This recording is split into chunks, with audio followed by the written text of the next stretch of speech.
It threw me off with your last name because I'm always thinking like Brant Snedaker, and you spell it slightly differently. You spell it with the A instead of the extra E. Yeah, but I don't complain when someone puts the E in. It's a hard enough name. Oh, if no, you get yeah, past you the should, S you and should N, complain. I take it anyway. I have the easiest last name in the world to spell, Mayo. Spelled just like the condiment. That's pretty good. The amount of ways I've seen it spelled is mind-boggling. Really? And I get mad every time. Creativity. A lot of times people just call me Pink, so. Do you like that, though? I like it. It's short. And it's on brand. It's on brand, and, usually it's pretty like, oh, Pink's here. And I also think Pink the singer is pretty darn cool. So she's not bad. I'm hoping someday we segue together. Isn't she around here this weekend? weekend? Yeah, I know. I was hoping to throw myself in front of her if she was around, so. Well, tell us about Pink Concussions. Pink Concussions is the first nonprofit ever focused on female brain injury. And female brain injury that includes sports, domestic violence, military service, accidents and falls. So it incorporates all those. And there's never been a nonprofit on female brain injury, much less connecting military, domestic violence, and sports research. And when you can pull all that research together, it's pretty hardy and it tells a lot about females. When we see where the concussions in females are coming from, is it sort of a three-way split between those three things? Are there certain sports where they're more prevalent than others? There are certain sports. What's interesting is Pink Concussions really got a launch when Jim Nantz was on the Super Bowl in 2013 in the pregame show and said to Roger Goodell, female soccer players get more concussions than male football players. And he actually messed up the statistic.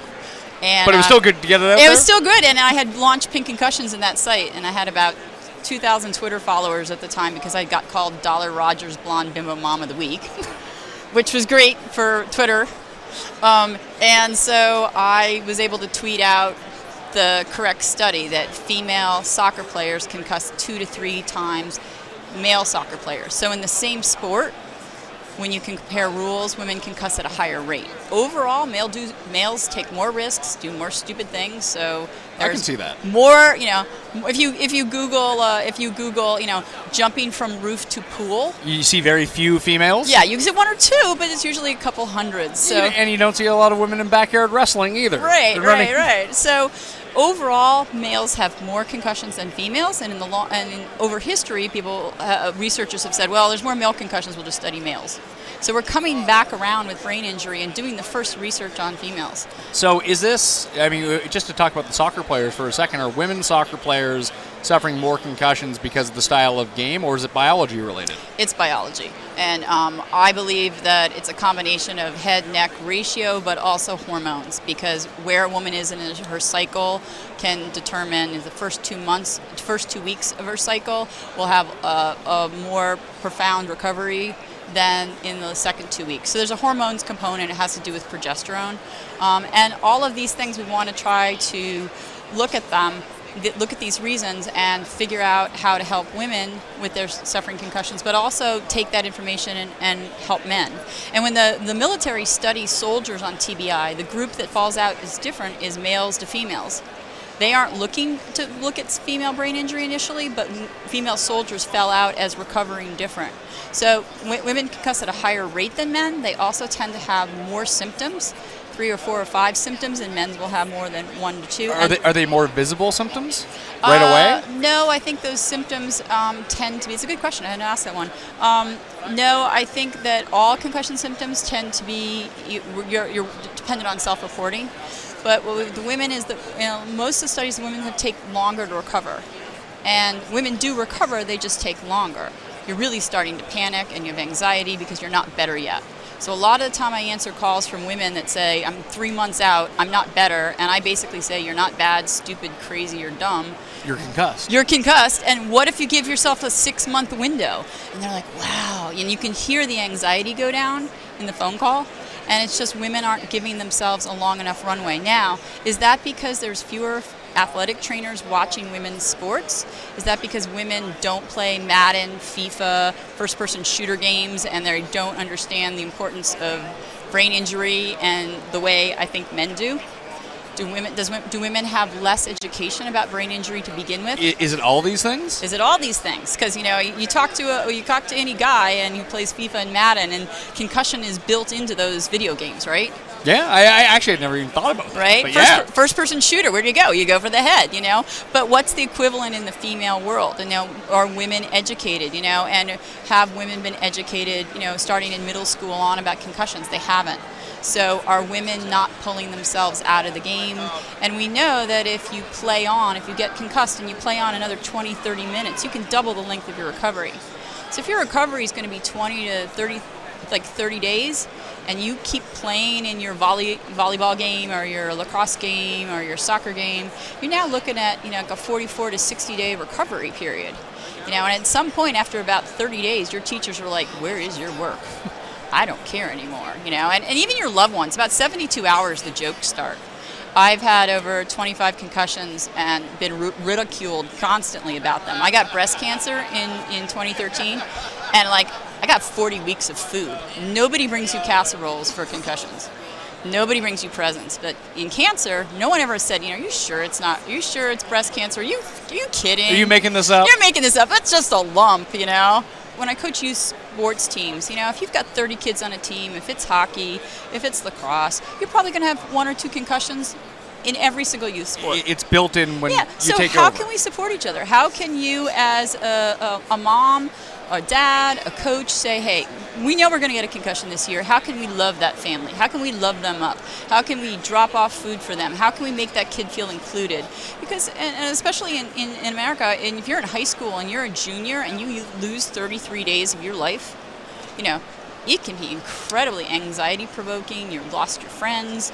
These kids get taken out of their world. So how can we as sports teams and schools and communities support these kids? How can work make the ability for a worker to come back? And we talk about return to school and return to school slowly. If you are working a job and you can come back for 2 hours a day for the first 2 weeks, how many people have jobs they can do that? No one does. Right. So it's about increasing, and people do get better. It's just trying to educate the world around them so that the anxiety and the stress and the you're faking this, you know. People don't usually say, hey, you're faking the broken leg or you're faking cancer. Concussion is one of those.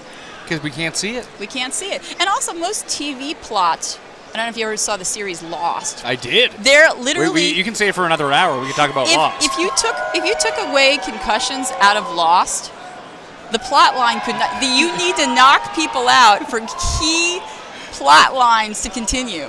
And literally, I actually want to go rewatch Lost and count the number of concussions per season. I think it feels like it's harder to knock people out than that show made it. Right.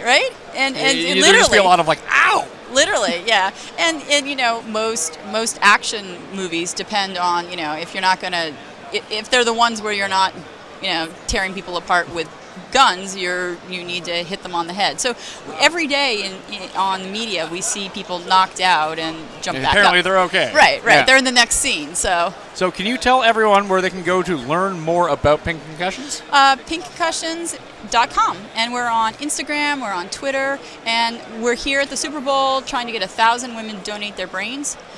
There are no female brains in most of the brain banks out there. None. I talked to Ben at Amalia a couple years ago. He hasn't had a chance to look at female brains. They're working on the male helmeted military concussions, and so we're pushing to have women donate their brains and be a part of that. And we're not as worried about the female athletes with the repetitive hits as domestic violence, but we want athletes to donate their brains and be a part of the overall research.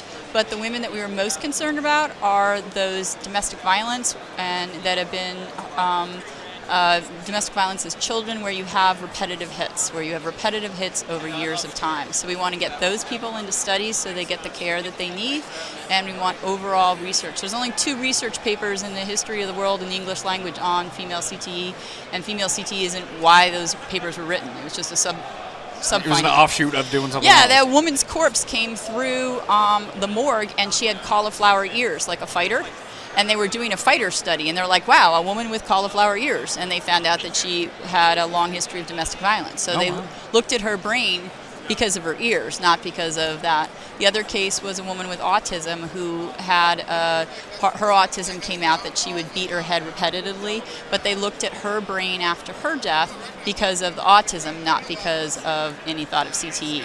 Those 2 papers were back to back in 1990. No papers Nothing before. since? Nothing since. Jesus. So we're really excited that the VA is partnering with us, and that we're going to get 1,000 women donate their brains on the installment plan. We want them involved in research So now. you don't want them right now? No. We just want to start so that 20, 30 years out, we have the research and the history of the women to attach to the brains. Katherine Snedaker, pinkconcussions.com. Go check it out. Thank you for being here. Thanks so much. Thanks so Take much for care. your time. See ya.